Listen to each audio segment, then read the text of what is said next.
ಕೊಟ್ಟಿ ಬಾ ಅಂತ ತಲೆಗೆ ಹೋದ್ರೆ ಅಲ್ವಾ ದನ ಬಂದಂಗೆ ಬರ್ತೀಯಾ ಕತ್ತೆ ಕುಗ್ದಂಗೆ ಕುಗ್ತೀಯಾ ಅಂತ. ಅಲ್ಲ ಬಟ್ಟೆ ಹಾಕೋಬೇಕಾದ್ರೆ ಡೋರ್ ಕ್ಲೋಸ್ ಮಾಡ್ಬೇಕು ಅನ್ನೋ ಜ್ಞಾನ ಇಲ್ವಾ ನಿಮ್ಗೆ?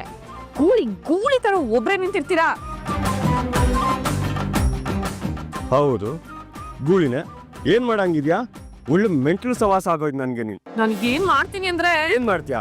ನೋಡಿ ಒಂದ್ಸಲ ಹೇಳಿದ್ರೆ ಅರ್ಥ ಆಗಲ್ವಾ ನಿಂಗೆ? ಪದೇ ಪದೇ ಪದೇ ಹೇಳ್ತಾನೆ ಇರ್ಬೇಕಾ? ಅರ್ಥ ಆಗೋ ತರ ಹೇಳ್ಬೇಕು, ಇಲ್ಲ ಅಂದ್ರೆ ನಾನು ಹೀಗೆ ಕಿರ್ಚಾಡೋದು. ಕೂರಿಸ್ಬಿಟ್ಟು ಸ್ಲೇಟು ಪೆನ್ಸಿಲ್ ಕೊಟ್ಬಿಟ್ಟು ನಿಂಗೆ ತಿದ್ದಿಸ್ತೀನಿ ಬಾ ಎಲ್ಲ ಹೇಳ್ಬಿಟ್ಟು. ನಾನೇನ್ ಸ್ಕೂಲ್ ಮಗು ಅಲ್ಲ ತಿದ್ಸಿ ಹೇಳೋದಕ್ಕೆ. ಏಯ್ ನಿಜ ಹೇಳಿ, ನೀವಿಬ್ರು ನಿಜವಾಗ್ಲೂ ಗಂಡ ಹೆಂಡತಿ ಹೌದು ಅಲ್ವೋ?